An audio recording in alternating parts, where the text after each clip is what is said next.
bola. Halimbawa po ay tinira nakalusot sa hitting line. Si team 1, nandito yung bola. Si player 1 tumira.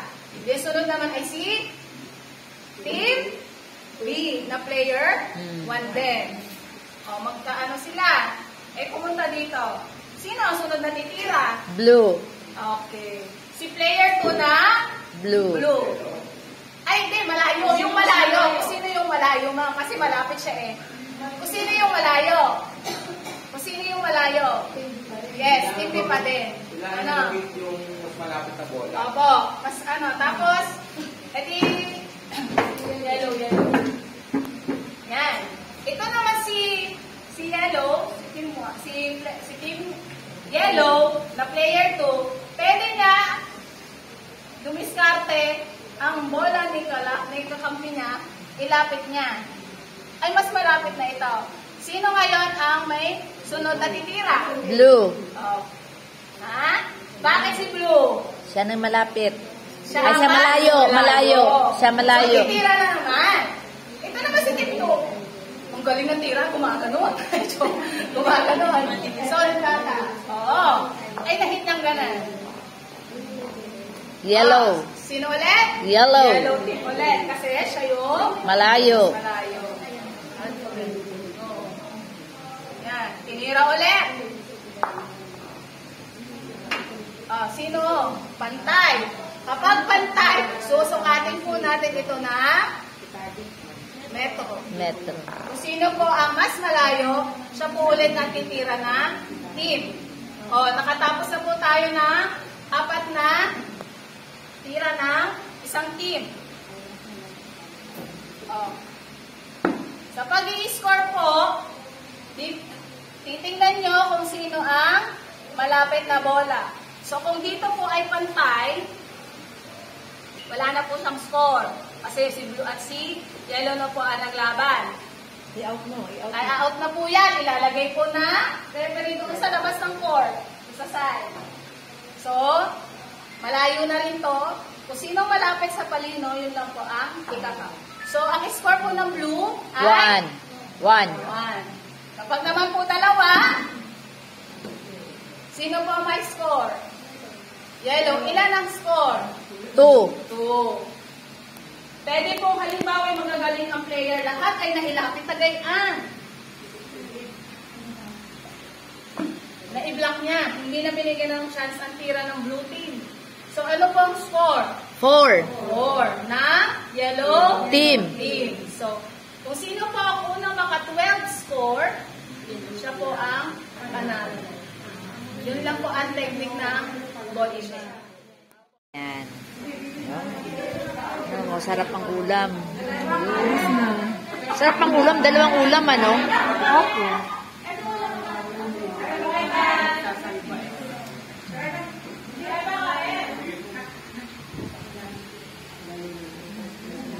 Maraming pagkain.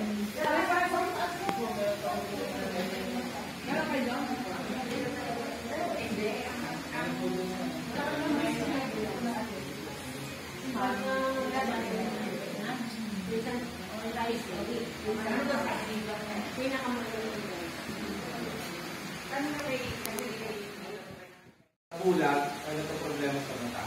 So, for recreation at for rehabilitation.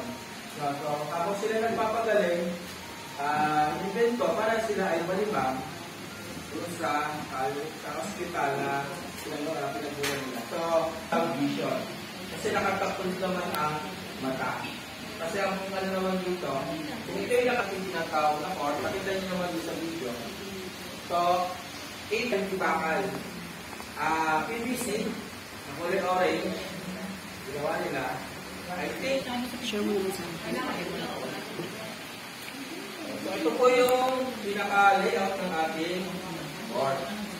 So, orientation area, nandito po yung mga players natin. Landing area, the neutral area, kabilaan po siya, isa po yun na, negative. Pero hindi po landing area, bawal, hawakan po yun. Illegal defense po. So, So the first defensive contact with the ball must be made when a player has at least any part of the body.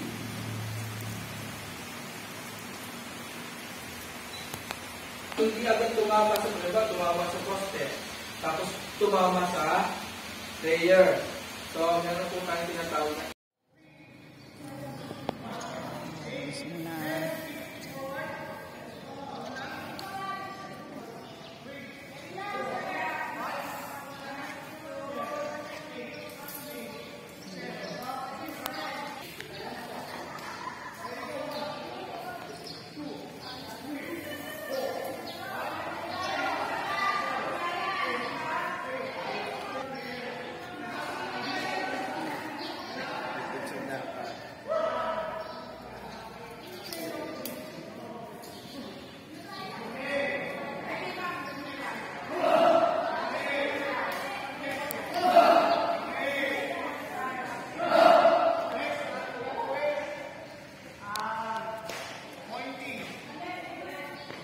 Tin ko po.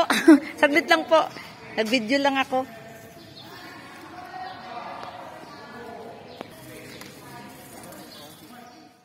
okay, yan. Pakikantam, tapos total sa kabila. Ganon din sa kabila. Kaya ba? Puro ba? Ayan, doon naman tayo sa kabila, ma.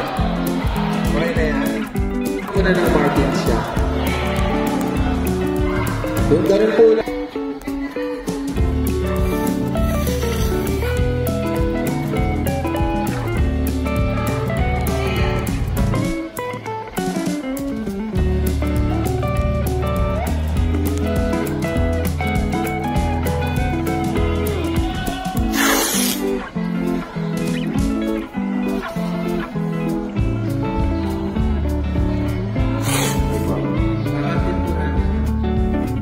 And then, ilalagay po dito sa tabihan ang bola. And then, aangkot sa pauna. And then, ilulaw ang body natin at tutuklaw. Dito. Sa taas. Sa taas. Basic na. Dito sa side. Sa kakot po pauna. And then, lower the body and throw. Okay po. Okay, basic tayo.